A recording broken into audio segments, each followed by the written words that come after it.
नमस्कार मित्रांनो, माझं नाव प्रमोद मोहिते. माझ्या चॅनलवर आपल्या सर्वांचे स्वागत आहे. आजच्या व्हिडिओमध्ये आपण पाहणार आहोत की न्यू ॲक्टप्रमाणे म्हणजेच काय आपल्याला न्यू ॲक्ट 2025 प्रमाणे टी-डी-एसचं पेमेंट कसं करायचे किंवा त्याची प्रोसेस काय असणार आहे, ह्या व्हिडिओमध्ये आपण पाहणार आहोत. तर सर्वप्रथम तुम्हाला इन्कम टॅक्स साईडला यायचं आहे. incometax.gov.in वर आल्यानंतर तुम्हाला खाली यायचं आहे. तर क्विक लिंक्स दिसत आहेत, त्याच्यावर तुम्हाला ई पे टॅक्स या टॅबवर क्लिक करायचं आहे. क्लिक केल्यानंतर तुम्हाला अशा प्रकारे select applicable income tax act, तर आपल्याला इथं इन्कम टॅक्स ॲक्ट 2025 करायचं आहे. 1961 हा तुम्हाला मार्च 26 पर्यंत ॲप्लिकेबल असणार. आता 1 एप्रिल 26 पासून तुम्हाला हेच सिलेक्ट करायचं आहे. कंटिन्यू म्हणायचं आहे.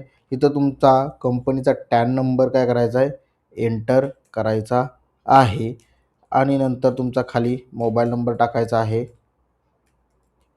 आणि तुम्हाला कंटिन्यू म्हणायचं आहे. कंटिन्यू म्हटल्यानंतर तुम्हाला तुमच्या रजिस्टर मोबाईल किंवा तुम्ही जिथं मोबाईल नंबर टाकलेला आहे त्या मोबाईलवर काय येईल, एक ओ-टी-पी येऊन जाईल.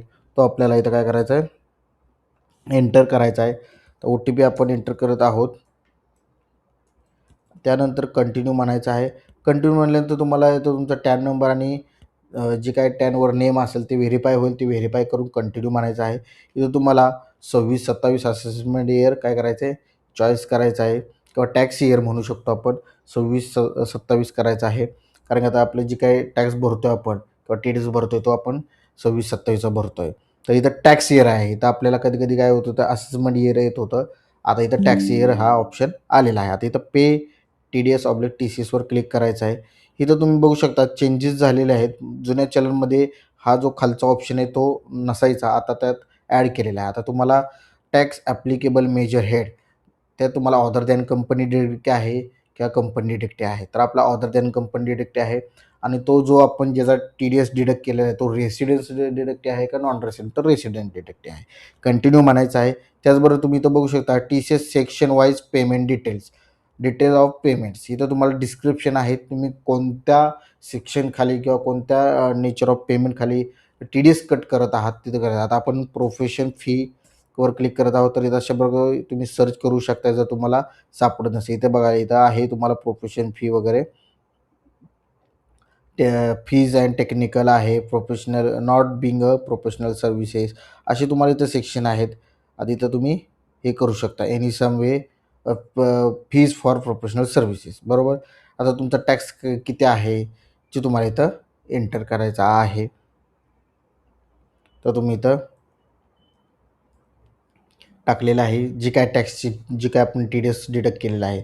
आणि तुम्ही काय करू शकता, इथं नंबर ऑफ सेक्शन पण ॲड करू शकताय. तर आपण एकच सेक्शन ॲड करतोय, तिथं ॲड म्हणायचं आहे. पुन्हा जर तुम्हाला दुसरं काय करायचं असेल तर तुम्ही इथं सेक्शन निवडून जे काही डिस्क्रिप्शन चॉईस करून तुम्ही परत त्याची अमाऊंट टाकून ॲड करू शकता. इथं तुम्हाला 1, 2, 3 असे सेक्शन ॲड होतील. त्याचबरोबर डिटेल ऑफ अदर पेमेंट्स, जर तुमचं interest, late fee under section, penalty other असेल तर इथं तुम्ही टाकू शकता. तर आपले 0 आहे. इथं कंटिन्यू म्हणायचं आहे. तर इथं बघू शकता, इथं TDS TCS payable by tax payer head आलेला आहे, मायनर हेड 200. त्याचबरोबर tax applicable major head income tax act other than companies 0021 आलेला आहे. त्याचबरोबर इथं तुमचा रेसिडेन्स स्टेटस रेसिडेन्स. आता इथं आपण नंबर ऑफ सेक्शन कोड किती सिलेक्ट केलं तर 1 केला आहे. जर 2 सेक्शन केले असतील 2 आलं असतील, 3 केले असतील तर 3 आलं असतील. तर आपण 1 केलं तर मग 1च आलेला आहे.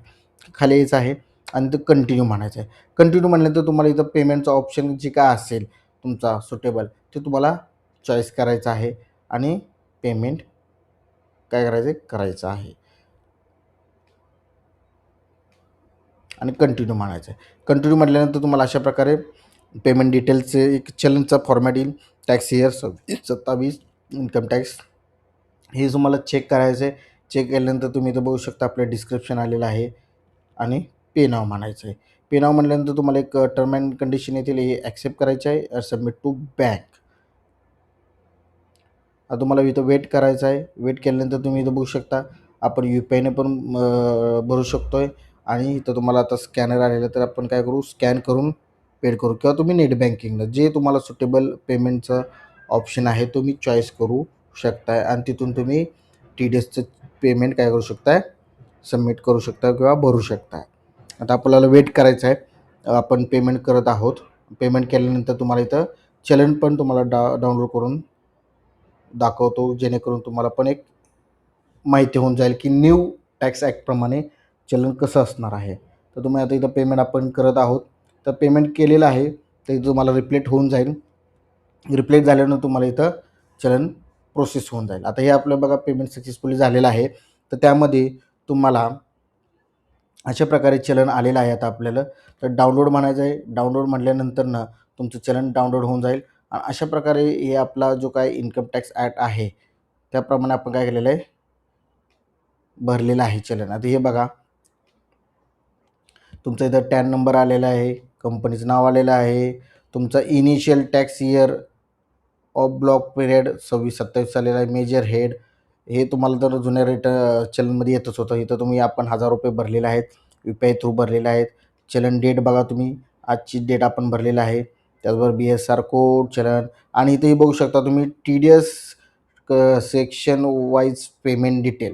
म्हणजे ह्या चलनामध्ये मी कोणत्या सेक्शनचं पेमेंट केले. जर तुम्ही नंबर ऑफ सेक्शन असतील तर इथं तुम्हाला चार्ट ॲड होऊन जाईल. आता इथं आपण दिसत आहे की प्रोफेशनल फीचं आपण काय केलेलं आहे, पेमेंट केलेलं आहे. त्याचं सेक्शन काय आहे, त्याचबरोबर कोड काय आहे, टॅक्स किती होता, सरचार्ज, एज्युकेशन सेस आणि टोटल अमाऊंट अशा प्रकारे इथं बघू शकताय.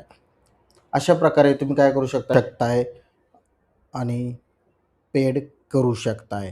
तर भेटूया आपण नेक्स्ट व्हिडिओमध्ये. धन्यवाद.